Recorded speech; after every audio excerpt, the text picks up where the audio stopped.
Hello everyone, my name is Big Boom Bob, and welcome back to World of 500 Subscribers. This is Simon playing in his Type 4 Heavy, and it's really slow. Let's speed it up a bit.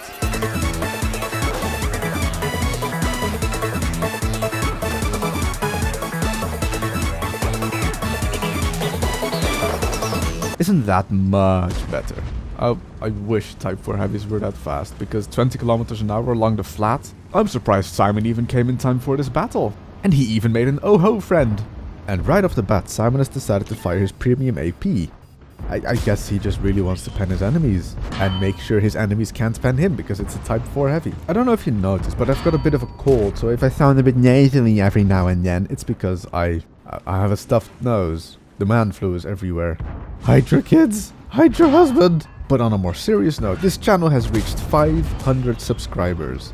500. When I started this channel with M4, I didn't really think we would hit 500, let alone get more than 17 views on our videos. And I want to thank you, every single one of you. Yes, even you, Matt. I don't know if there's a Matt, but Matt. Damn it, Matt. Even you. Like 500 people, that's like a fairly medium big sized cinema or a big airplane. And you all decide, you know, I'm kind of bored. I already watched Jingles' video, so I might as well watch Phil's video or M4's video. And I want to thank you for not completely hating our videos, accepting them in your life, somewhat. And now you might be thinking, Phil, what's going to be the celebration? I don't know yet. I haven't talked to M4 about it yet. He's been quite ill over the past several weeks.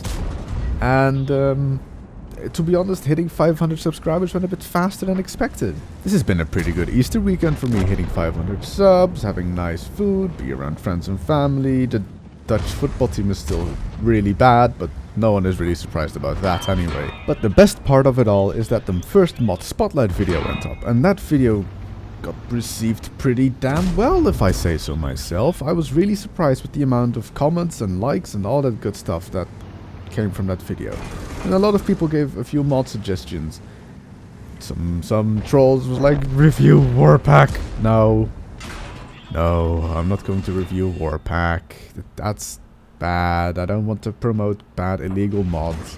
What I'm thinking of doing, though, someone said there's not a lot of good mods in there, or a lot of good mods to, be promoted for World of Tanks. And I agree, there's not a lot of good mods. And if there are good mods, there are many variations of it.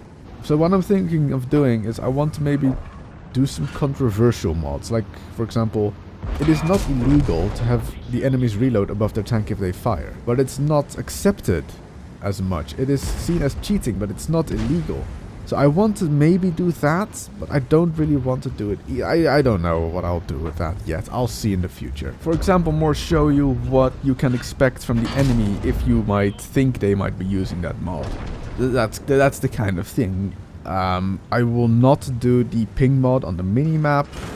If I was to do that, I would do it on another account, and I don't really have another account that has high tiers, so I probably won't. What else is there? I won't do an aimbot mod. I won't do red ball mod. I won't do a laser pointer mod. Stuff like that. Like I said, I don't want to promote them, but I want to show the common World of Tanks audience that doesn't use these mods what they might encounter in an enemy in a battle if the enemy uses it. But there are some other mods that I want to do. For example, a tank information mod, or maybe a tank icon mod.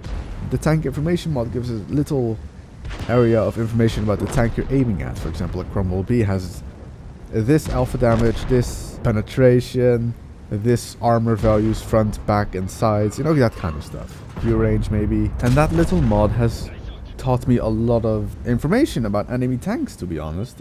When I was still learning how to play the game and learning how to beat every tank, I used that mod, and that mod has taught me a lot of stuff. I stopped using it maybe 4 patches ago, but sometimes I still look down at the bottom of my screen when aiming at a tank to look about information on the tank, and I'm like, oh wait, I don't have that mod anymore. Yeah, it's something I might do.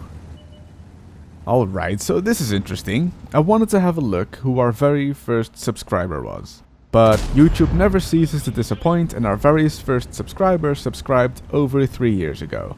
And their second subscriber also over 3 years ago. Then the next 4 subscribers 2 years ago. And then the next subscriber 1 year ago. The channel is 7 months old. I don't know where YouTube gets this. And then there's Lizzie. I think Lizzie is actually our first subscriber. So yeah, that's a thing. Enough shim sham shalabam about random stuff. Let's see what Simon is doing in his Type 4 Heavy.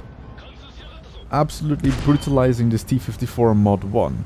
That Mod 1 has no chance of penning him ever. But he's tracked, so what can he do? Like, this Mod 1 is just facing death in the eyes. And currently death is scraping him up against the wall.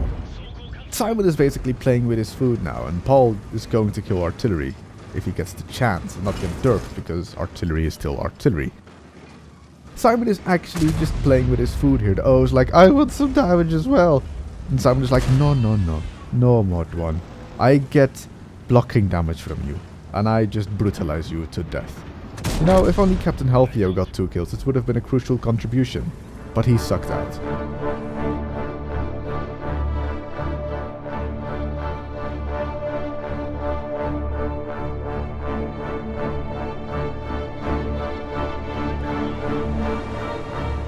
At the beginning of this episode, I did say my name was Big Boom Bob. And here is a tank that goes Big Boom. It's a small tank with a big stubby derp gun that will absolutely brutalize its enemies or just fail to hit anything in its path. It can fire point blank at a tank and still miss. The T-49 can have its gun inside of a tank and still miss. That's how inaccurate the gun is, especially firing on the move. But Zalmaniac gives no f***s about it and just derps away. Now in the T-49 you have to make sure you can pen your enemy. That's what the tank is all about. Fire high explosive shells into its enemies, like for example that Lorraine. Yup, 800 health. It was actually a low roll for the T-49, but hey, it's half of the health of that Lorraine gone.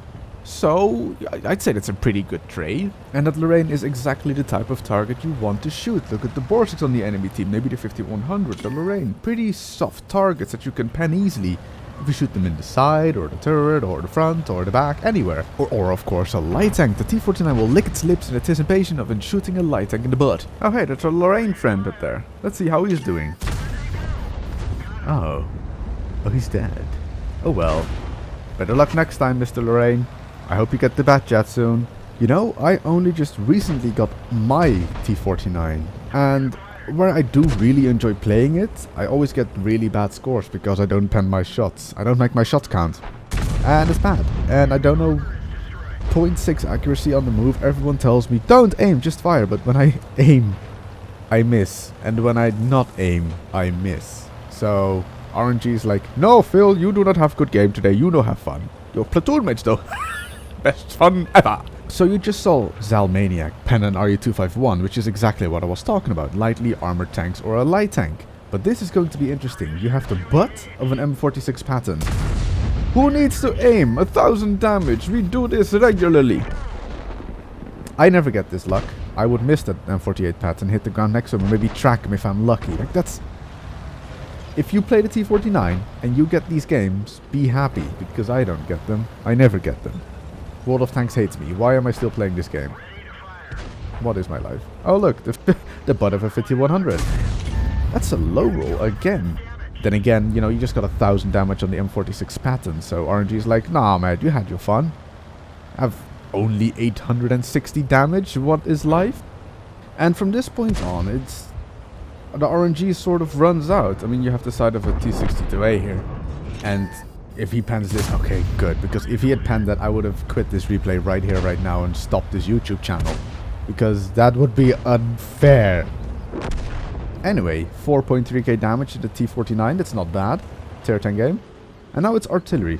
If there's any tank he will pen, it's the Borsig. Oh, it's the Borsig, nice. I thought it was artillery for a second there. Come on, get a shot, no. Oh, well there's artillery. Better pen this shot. And then the RT he doesn't pen. Then again, maybe he hit the hull. Still 414 damage is not bad on an artillery. Scared the living crap out of him. So if anyone ever says, oh, T-49s can't carry games, look at Zalmaniac. Zalmaniac just proved the complete opposite. And with this video, the 500 celebration sub-thing video, I have shown you two complete ends of the spectrum. You have the almost the heaviest of heavy tanks, and then the derpiest of light tanks. You know, it's kind of different. They both have about 600 damage on average. But that's it. The one is very fast and light, the other is extremely heavy, and is most likely heavier than your mom. It's 2016 and I just pulled out a your mom joke. What am I doing with my life? I should actually just stop it. So yeah.